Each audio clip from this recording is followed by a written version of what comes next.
Alright, just a quick video on how to remove the casters on any of our stools actually.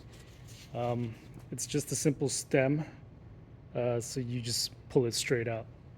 This is what it looks like. I do recommend using gloves just in case because this is all metal. You don't want to cut yourself. So like I said, you just kind of pull it out. I like to grab it like this.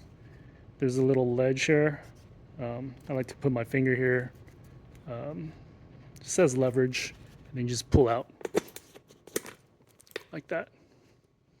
I do a little twist when I pull, but to put them back in, yeah, you just stick them back in, plug them in, and that's it. So we'll try with another one.